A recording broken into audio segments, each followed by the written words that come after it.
Welcome to the Waiting List podcast. Tell us the story. It's like many things you start building from scratch. And then I'm like, wait, I really do like watches because You've seen so many watches that makes you excited. I think I really do like watches. Yeah. I think it's a great way to see if you are a watch enthusiast.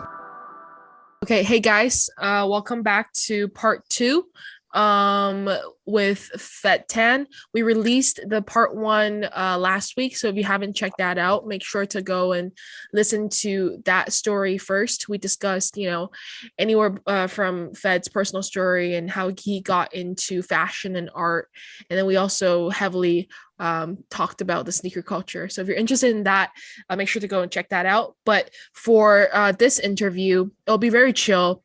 It'll be just, a couple of friends talking over watches. So with the first question, Fed, I'd like to start with, can you briefly conclude how your watch collecting journey has been so far up until this point?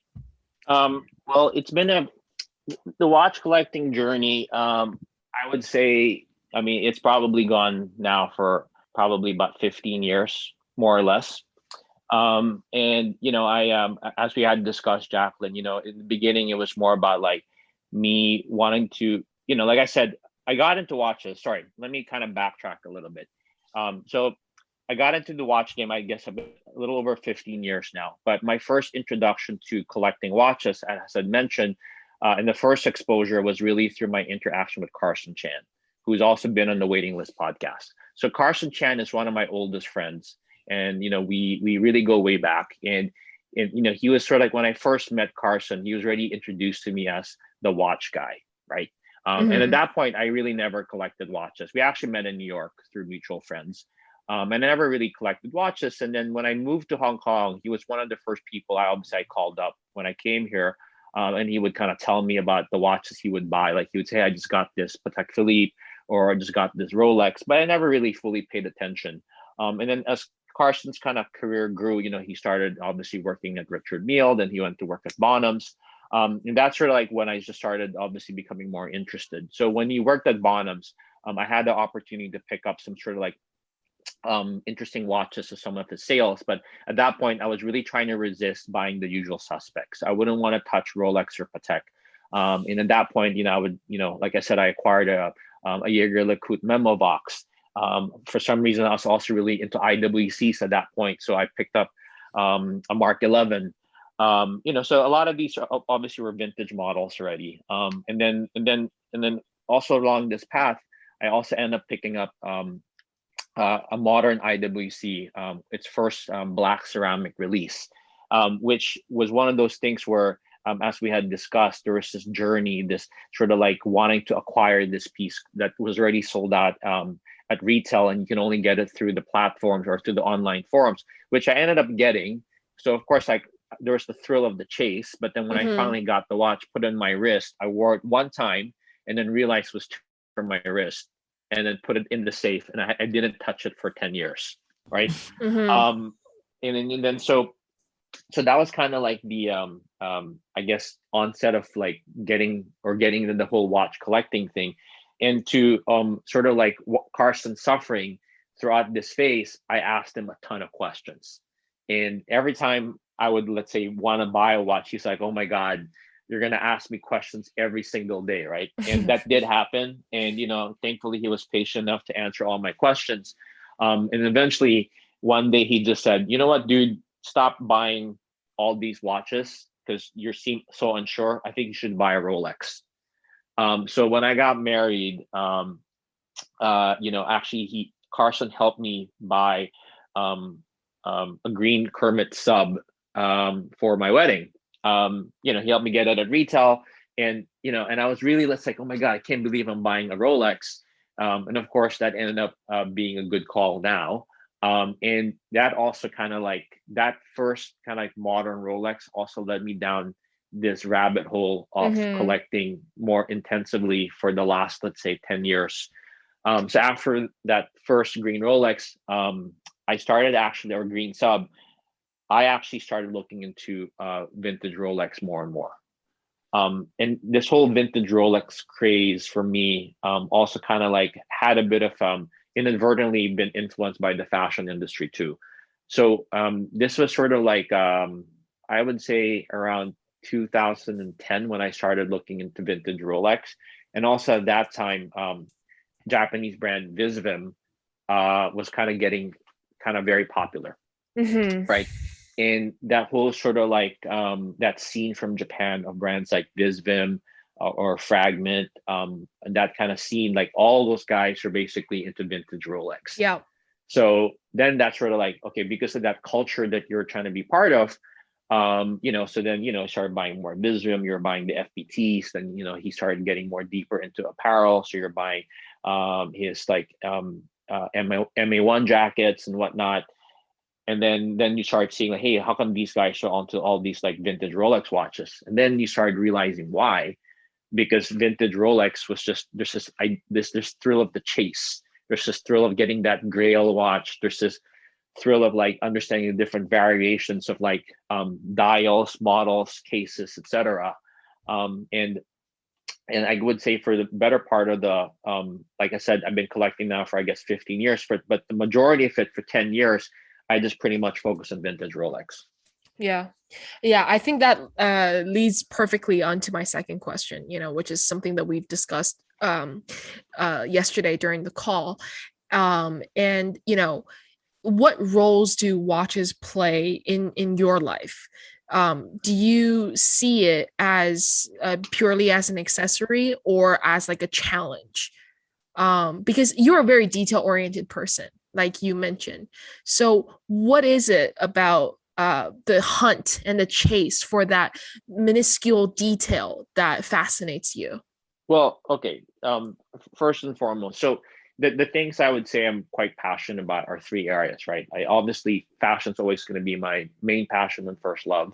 I'm also very much into art. Obviously I love it. I've been collecting art for some time now too, but I've also had the opportunity to kind of do some work in the art field too, which has allowed me to meet artists, galleries, understand the industry a little bit more. Watches in particular is the one area that I try to resist having to do any professional work in. That being said, like, maybe there were a couple of years ago, I had an opportunity to work with a watch brand. The project ended up being okay and successful, but it wasn't really something that for some reason, I didn't enjoy it as much working professionally. And I guess somehow I felt like it was going to taint my personal hobby and passion. So with regards to kind of watch, what do I like about it? I mean, I guess for me, watches, like we touched upon in the last conversation, there is some sort of like artistry to it too, right? And like I said, essentially a watch that's the same thing, right? It tells the time. But the reason why so many people are enamored by watches is I guess there's a degree of artistry to it. There are unique elements to it. Different people are attracted to different things about it. And I guess like the whole name of the game these days as well is this, finding the independent watchmaker, right? Yeah. And I think that's also really kind of interesting too, because if I really think about it, it's like, what would possess a person to actually start their independent watch brand? It's actually far more complex and difficult than starting your own brand in fashion. Because if you want to get in the fashion game, you could literally research and buy, let's say, blanks. Like when I say blank t-shirts or blank hoodies, and then you could just put your graphic on it and create a brand, and then you find a way to market it. But a watch brand is totally different because you have to have technical expertise. You have to know where to source these items. You have to know how to design it. So I guess like for me, like when I see a watch and I just start imagining what went into doing it or making that watch, I think that's kind of part of what interests me a lot. That not just the story about that watch or my journey for that watch, but even like what went through the watchmaker's head and kind of envisioning and creating that watch in the first place. Yeah, that makes a lot of sense. And I actually didn't know that you mentioned you've tried to avoid as much as possible working professionally because you don't want to not like ruin, but like you want to keep it as simple as possible, right? Yeah, and and for me, it's more like it's my hobby, right? Like I enjoy Yeah. it. I mean, obviously, this hobby has brought me into a situation, for example, where I can meet people like yourselves, right? Like, I mean, having this conversation for me feels, I mean, that's why I want to be, or I collect watches. It's also to meet like-minded people like yourselves. Like even when you, like for example, our age gap is huge, but when you told me that you just said like you never like to throw anything, I'm like, oh my god, like that's exactly how I am. But I just wanted to show you what it means to like keep stuff for 20 years. Yeah, you have to show me the Margiela photo later. Yeah, Yeah, yeah. but and it's interesting in that sense, or like even when we touch upon how the four of us are all in a way kind of like social introverts in our own way. I wouldn't even think that. Like I think like Long Long, like she's all about like she's like meeting everyone, like she's going to this event, that event, she's doing this photo shoot. So I'm like, I wouldn't think she's a social introvert, but Yeah. you find out these things about people who have I guess common likes. We're all like this watch game, right? Yeah. Yeah. Daniel? Well, I got a question that perhaps should have been asked in the last interview, but the way Fed answered that just popped into my mind, which was you're such a creative person, right? You're really into this art, this part of your appreciation in watches, fashion. Did you not think about starting your own brand? Mm. I did, to be quite frank. I did think about starting my own brand. Um, and it was tempting for a while. I did think about starting my own brand or even starting my own, let's say, multi-brand store. Mm. But that's not where my skill sets lie. Okay. I'm more of a behind the scenes person. I'm actually, I like helping other people. I like, let's say, meeting that very talented creative and helping, let's say, communicate and helping communicate that story and helping cultivate that brand. You know what I mean? Like that's Mhm, really what I enjoy. mhm. And like I said, even though like it's interesting because like for example in what I do, it's very easy and natural for me to go pitch a story to somebody and talk on behalf of another brand. But if you ever, let's say, do an interview with me like about me, it's actually very difficult for me because I don't even know how to talk about myself, right? I actually have, it takes me a while and I have to be really comfortable with the situation. Like for example, like these podcasts we're doing, the last conversation we had was a little bit more challenging for me, but this watch part, I look forward to it because I'm like, yeah, because it's what I want to talk about. And honestly, now I can talk to you guys about it because my wife, for example, she likes to entertain these conversations with me, but she really has no interest. So, so I mean, in a way, it's kind of, hey, now I can finally talk about it. But we're charging you for this. We just haven't sent you the Really? invoice. Yeah. Oh, no way. Yeah, Therapy, exactly. yeah. I think it's actually representative of not just us, right? I'm sure the audience is listening and thinking, yeah, that's me. That's me down to a T. I got nobody to listen to my shit. Yep. In my inner friend circle, like nobody wants to listen to me ramble on and on about watches.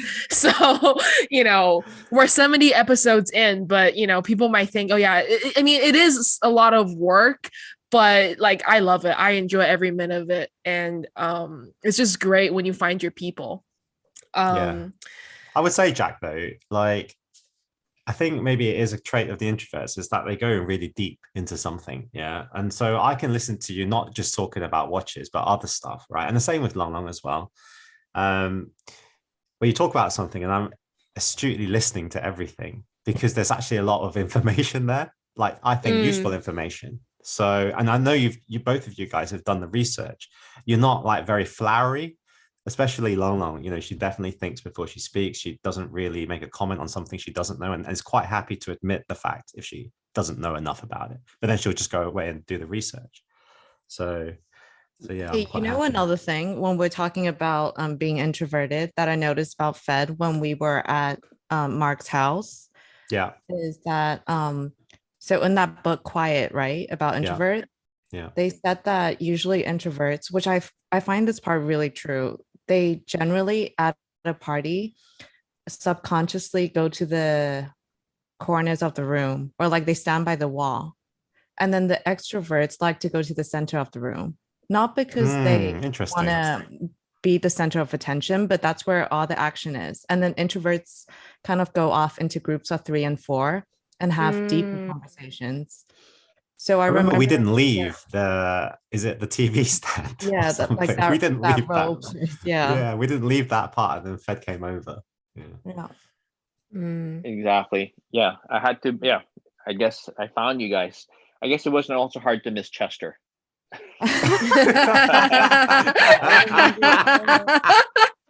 Oh God, yeah. You mean physically or presence? Oh, come on. Come on. No. I mean, he's got the biggest head out of all of us. Not literally. I mean, like literally, not like as in he's cocky. I just mean Like physically. No, literally has a big head. I think there's something also about Chester. I mean, you could, obviously, I guess like us, he's also a bit introverted, but at the same time, he's like almost like a loud introvert in his own way, Yeah. So sort of like, and then plus obviously I mean, when you also kind of check what, obviously since we're all into watches, you start checking what people are wearing, right? Obviously he was wearing an interesting langa. It's like, oh, is this guy? Because like, at that point in time, actually, I wasn't really even very familiar with langa. And and for that kind of probably stood out for me. So I'm like, okay, let me go see what's up with these guys, Yeah. Oh, I just want to, again, like I'm waiting to meet you guys and then have that conversation in person. Like I want to be in a room, like be it like someone's house. And then no, I want to go to like someone's house and then just like look at their watches and talk, because like it's stupid. Like I haven't done that. Yeah. That's Mark Cho. Yeah, exactly. I was just going to say that. Let's just go to Mark and just rent out his house again and redo that whole act of us being on the TV stand. Yeah. No, Mark's really good about that. Yeah. And he's so avant-garde, right? Like that man has great taste. Yep. Without He's also very comfortable to be around. Yeah. Okay. I have a quick question also, like since we're on the topic of obviously like your profession, I'm curious about how is watches like viewed in the current art and fashion industry. Let me paraphrase a little bit, because I don't know actually how to phrase this question, but I'm going to try my best to say it as clearly as possible. So for me, right, like someone who's not familiar with the fashion or art industry, or don't work in this industry professionally, I'm curious to know how industry professionals in art or fashion obsess or see watches. Like what's like the cool thing for in their minds, if there is that cool thing. Like our vintage Rolex is really cool, or like what else is also really cool in that space? Interestingly, specifically in fashion, there are a lot of people who are really into watches. I think that a lot of people who end up dedicating I guess, or committing to being in the fashion industry, they all have this like-mindedness of like accumulating product and stuff. Okay, so when you talk about being a hoarder, a lot of fashion people are hoarders. And then so I've met a lot of honestly, like sometimes when we work on let's say a Sakai fashion show, right? Like it's Paris Fashion Week, and then we would go to the showroom, and the designer Chitose would be like setting up, preparing for the show. She'd be looking at the different, let's say, outfits and looks. And then, there are, let's say, some people, for example, who are working behind the scenes, who are like the creative director of the show, or let's say the stylist. And we're actually not talking about fashion. Most of us were actually in our, let's say, when let's say we have downtime, we're just talking about watches actually. And a lot of the fashion guys end up being Rolex heads, especially vintage Rolex. So we talk about let's say a 6263, and then I'd be like, oh, like I'm trying to get a 6263, and then one guy would say, yeah, I have it. I bought it 5 years ago. And then we would start talking about that journey. And then so actually a lot of them end up being like watch guys, but they're not so deep into, I would say, independence yet. So a lot of the fashion industry, they do like They do like obviously Rolex, both modern and vintage. They do like Patek Philippe, and they do like AP. However, what I end up seeing is a lot of these guys end up being purists. So like if they're gonna get an AP, it's gonna be either a 5402, a vintage model, or a 15202. Like that would be like their grail, or if they're gonna get a Patek, usually it's an Aquanaut or a Nautilus. I mean, it sounds very cliche or usual suspects, but usually within the fashion game, people always go for the signature item, right? Because even let's say in fashion brands, right, if they're gonna say like, oh, if you're gonna buy something from Sakai or from Margiela, or from another brand, people like say, if I'm gonna buy one thing, what should it be? And people just recommend the signature item. So I guess like the mindset of being in the fashion industry, because we always kind of try to create signature items or looks for each brand. So then when we go, so I guess what's a common trait is people try to buy signature items from other brands. But what I found super neat and cool within about watches in the fashion industry, I remember about a year ago, I get invited to this fashion presentation, and then my buddy who was working on that presentation goes, "Hey, let's go to the back of house. Let me introduce you to the chef." We got this really like he was like a 2 Michelin star chef, and he kind of came out of his he did that event especially for the brand, and then when he was cooking in the back, he was rocking a 5402, an AP. And then I was like, why would you cook with a 5402? And he goes, yeah, plus it's an 8 series low number. And he took it off and showed me. But these guys were like, I guess what was cool about it, like he was like literally using it. Like he was wearing his vintage 5402 and he was cooking. So the one thing I would say maybe the difference with the fashion game is like some people who are very much into watches like to keep their watches pristine. These guys, of course, like they feel good about owning a very desired watch, but there's also utility. They're wearing it. Yeah, I think the icon is Karl Lagerfeld's 5402. Of course. Yeah. Like totally. that man like beat the crap out of that watch, right? Like if you look at that watch and it's coated, but you can see that there are like scratches and the bracelet link is loose. That's how you know that he wore that watch everywhere, and it was a well-loved piece of art. And for sure. Yeah, and that's interesting to see. And a lot of chefs I've realized also like are really big watch people, and like I mean Gordon Ramsay, he's really into watches, and then Wolfgang Puck really into watches. But would you say like seeing that, that I mean my next question is like, what's like the coolest watch you've spotted in the wild? Is that the 5402 on the chef's hand or something else? I mean, in the wild, definitely that 5402 A series low numbers on a chef cooking. I mean, that was pretty neat because like that was definitely like not expected. Yeah. Right. So I mean, again, I think it's one of those if it's a watch you don't expect on somebody and also in like in a certain setting, I think that's kind of like was sort of like pretty cool. I did see also in the fashion industry, I met a guy, actually it's my buddy Cherry.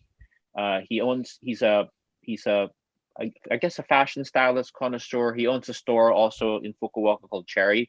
He has a really interesting watch collection too. He had an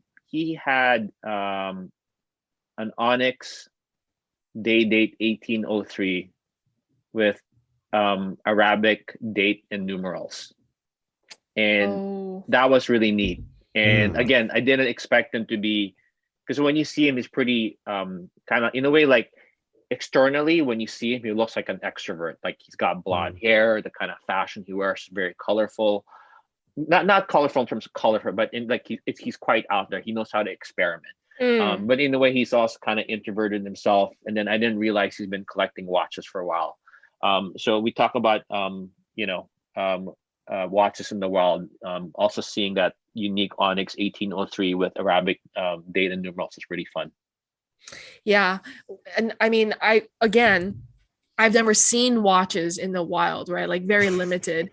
But I would just imagine it's like an instant icebreaker, right? Like, I mean, you mentioned like you knew him as a friend, but even like if you were to go to a gathering or a dinner and then you didn't know someone, but then you could see what watch they're wearing and then vice versa, it's like an instant icebreaker, I right? think Correct, exactly. I think what Fed just said about the chef wearing the 5402, right? It's that unexpected thing. If you see a person and then you like wrongly have an impression of this person, or you have this, okay, he's like this, and then you see his watch and it doesn't match, you think, oh, that shock is always really welcomed, you know? Yeah. Totally. Yeah. I mean, Dan, have you seen any unexpected like watches in the wild that didn't match up to the persona of the person who's wearing it? Yeah, not in a good way though. Okay. I was like, what Okay. is that watch doing on you?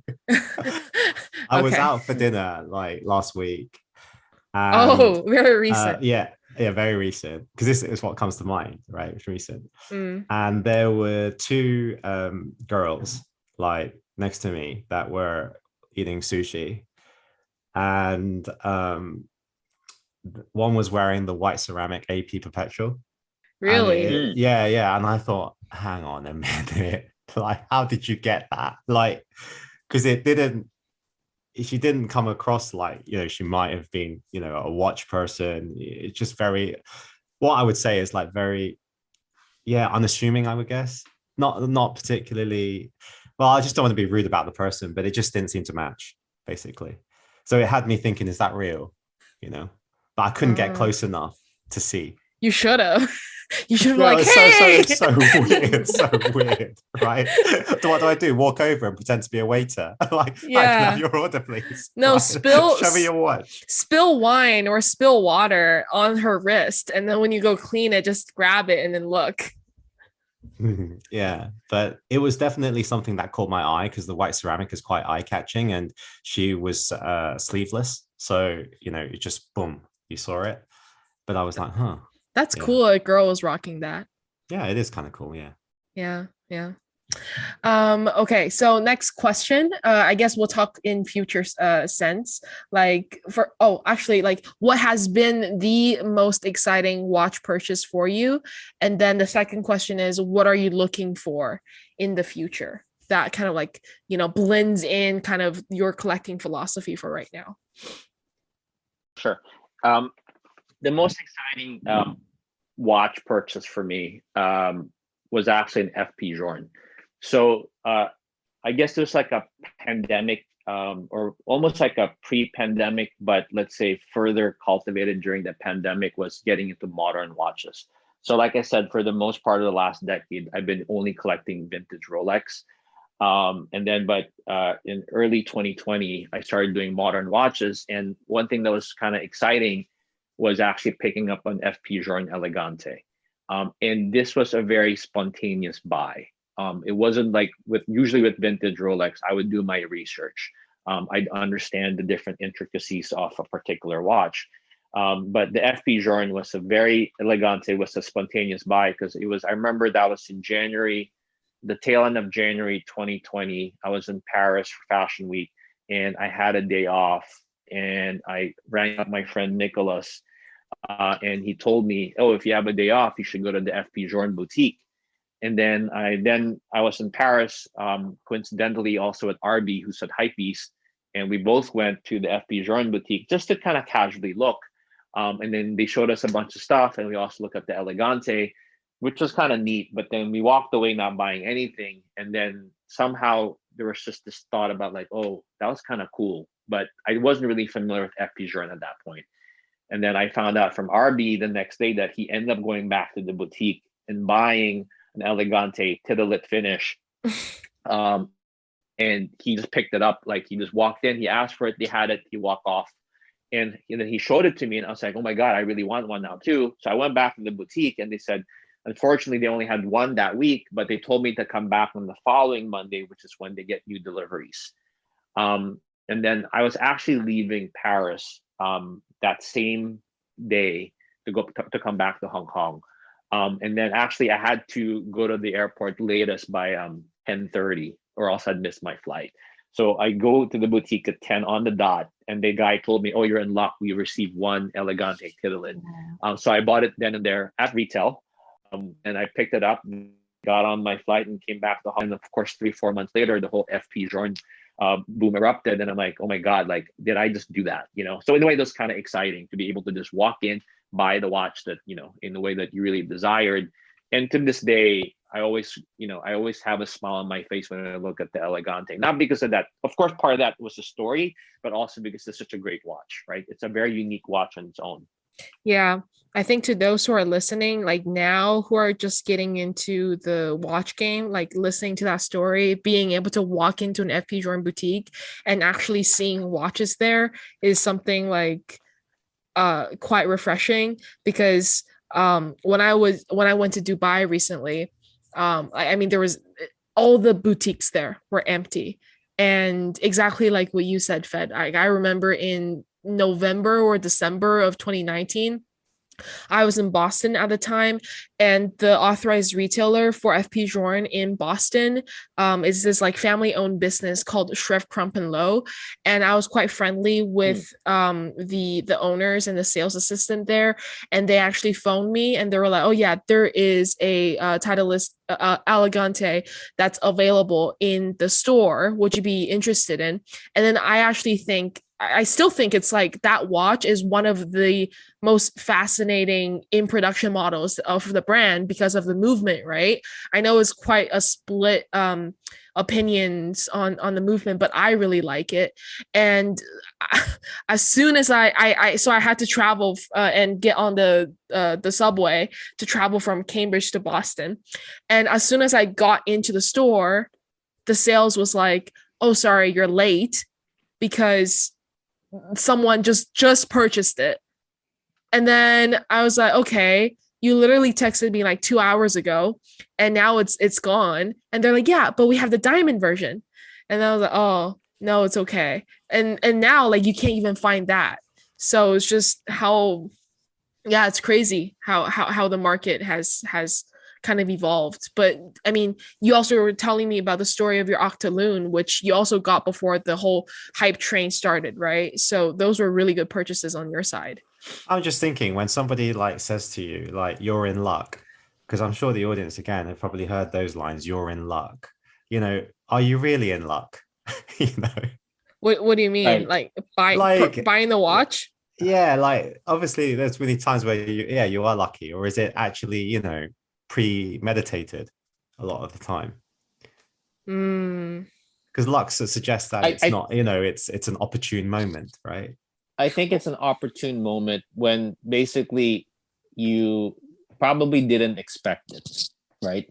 I guess there are moments like, for example, you just literally, like when I say, for example, you're in luck. And I was telling this to Jacqueline, like, let's say, for example, a couple years ago, I managed to pick up a near perfect condition 1675, very gloss dial, very nice gilt, and complete with papers, right? This is a Rolex GMT, right? And that was like literally a lucky thing because I wasn't even looking for it, right? I was actually looking for my Grail piece 1016, and I went to a dealer, and he said, "I don't have a 1016 that you're looking for, but I have this 1675." Right? But for most other people who are really into 1675, it would have probably taken them ages to find that watch. yeah. And every time I show that watch to other people and I say, like, "Hey, I'm thinking maybe I might want to sell it," they're like, "Are you sure you want to sell it? Because there's no way in hell you're ever going to get it again." Yeah. Mm. Yeah. So, and I think like that's kind of the thrill of the chase, right? Because sometimes there are, I would say, there are, of course, premeditated moments when a shopkeeper would just tell you, "Hey, you're in luck," right? This is part of the sale pitch, right? But at the same time, there are moments you're just like truly lucky. Yeah. Right And I place at think, the right time. yeah, and I think being in the right place at the right time and picking up something that you didn't expect, it leaves a very like it's such an impression on you, right? Like it was unplanned for, but then like it was a very pleasant surprise. I certainly have had that moment. And Yeah. I just yeah. want to share like a moment I had when I was in COVID, right? And I got that Shanghai military watch. And Yeah. like my friend basically combs the flea market every single week, like never misses never misses a week, right? No matter whether the weather's shit or anything. And you have to ride on a bike between the flea markets, right? And I remember him calling me and saying, "You're in luck. I found it." And I actually felt really lucky that day. Yeah. Yeah. It was the same thing with when, I mean, the watch that I lost in transit. I mean, when I was looking, I didn't even look for it. But then when I found it, I was like, oh my God, this is meant to be. But then obviously when it was lost for more than a month, I was like, okay, maybe this is also meant to be. But then when it came back unexpectedly, it's like, okay, I've used up like my entire year's luck on this watch. I should just be satisfied with the rest of the year. So yeah, it's these moments. Okay, but last question before we wrap this up, because I know we're on a time restraint, is well, I guess you didn't answer. I mean, the last question is what's next for you, Fed? I know you're interested in independence now. Are there like some brands that you're interested in looking at and maybe like continue that journey with independence now that you have FP Journes? Yeah, I mean, to be quite frank, I mean, I'd probably, I mentioned to you also, one of my lost opportunities was I had a chance to get a bag of bondage from FP Journe, and I just didn't know enough about it to pull the trigger last year.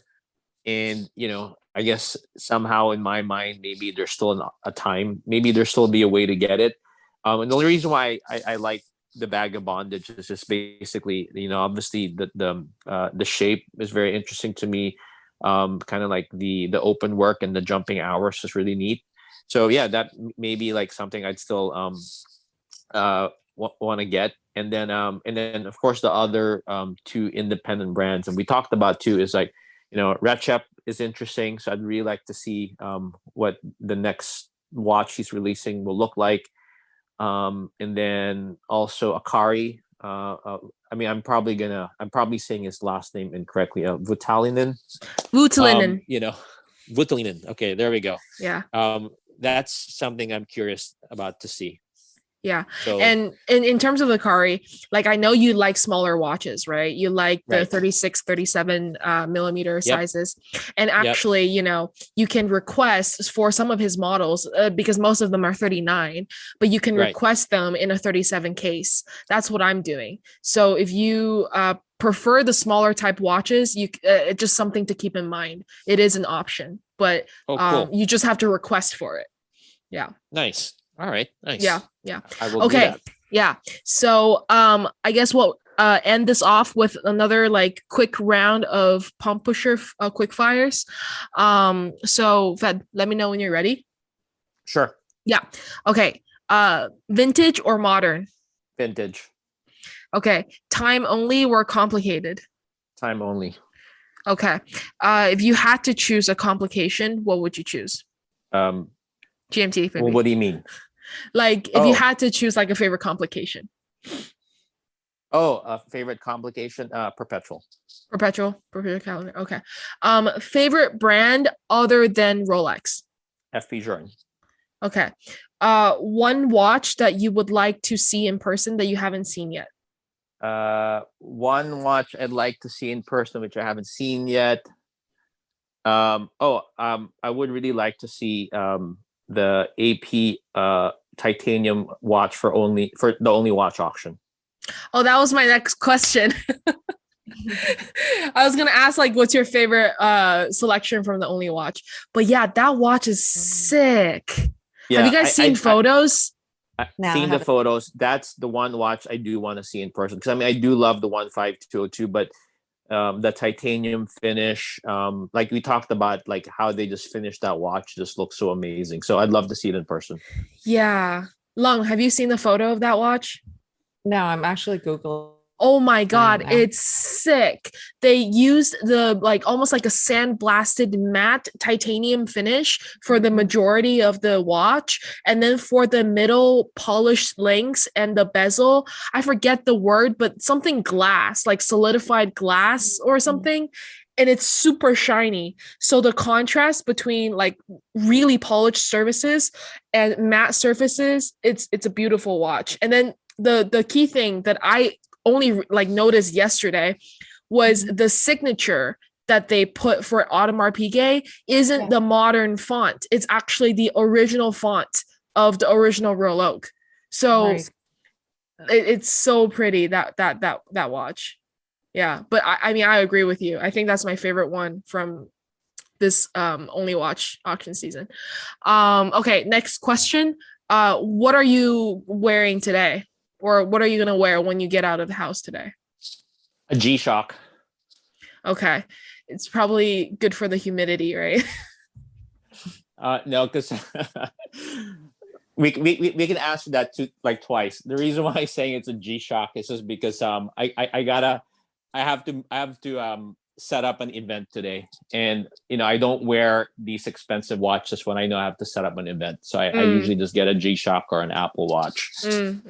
But if you were to rephrase the question, let's say I'm gonna wear like a piece from my collection. The one I've been wearing more recently is I picked up an Hermes Squelette Slim de Hermes Squelette Lune in a titanium finish. So I actually really quite enjoyed that watch. It's a 39, but the proportion, it's very well proportioned. It's quite thin. The titanium finish with the platinum bezel is quite nice. And it's just been a very, very comfortable watch to wear. So I've been wearing that a bit. Is that the one with the 2 moons? That's correct. It's the one with the 2 moons. Yeah. With the open working dial, right? Skeleton, exactly. Yeah, so skeleton dial with the 2 moons. And also now that I think about it, if you look at the finish, there's certain similarities to the AP one at Only Watch. Of course, the AP one will be far more superior, but that contrast has some similarities. Yeah. And last but not least, my last question is, what's the one watch that you're going to get for your daughter once she becomes a watch nerd? Once she becomes a watch nerd, she's getting a Rolex. Which one? She will probably inherit her mother's Oyster Perpetual Blue Face. Oh, wow. They make that in a 30, what size? 32 and 36? I think instead of 30, 32 and 36, correct. So I have 32 blue face, and then I have a 36 yellow face. So she'll probably get to choose one of the two. I think the 32 blue face would look really good, and the size too. Yeah. You should no, you know what? That's what you should post. Like for your next gram or something, you should post you wearing the 36 yellow, and then your daughter wearing the 32 blue. Oh, okay. Yeah. Good idea. I'll do that. Nice. Yeah. Okay. Tag the waiting list. There you go. For sure. Okay. Well, guys, thank you so much for tuning in. That was part 2 with Federico Tan. Again, if you missed part 1, make sure to go listen to it. We released it last week. And let us know what you thought about it. We always like to hear feedbacks from our audience, and make sure, if you're interested in listening to more and seeing more of Fed's content, follow him at Instagram at Federico Tan, and see you on the next one. Thank you so much. Thanks, guys. Okay, bye-bye. Bye. Thank you for tuning in to the Waiting List podcast. Hit the subscribe button, and the next episode will come straight to your phone as soon as it's ready. Whilst I'm here, please remember to leave a nice review and follow us on Instagram at the Waiting List podcast.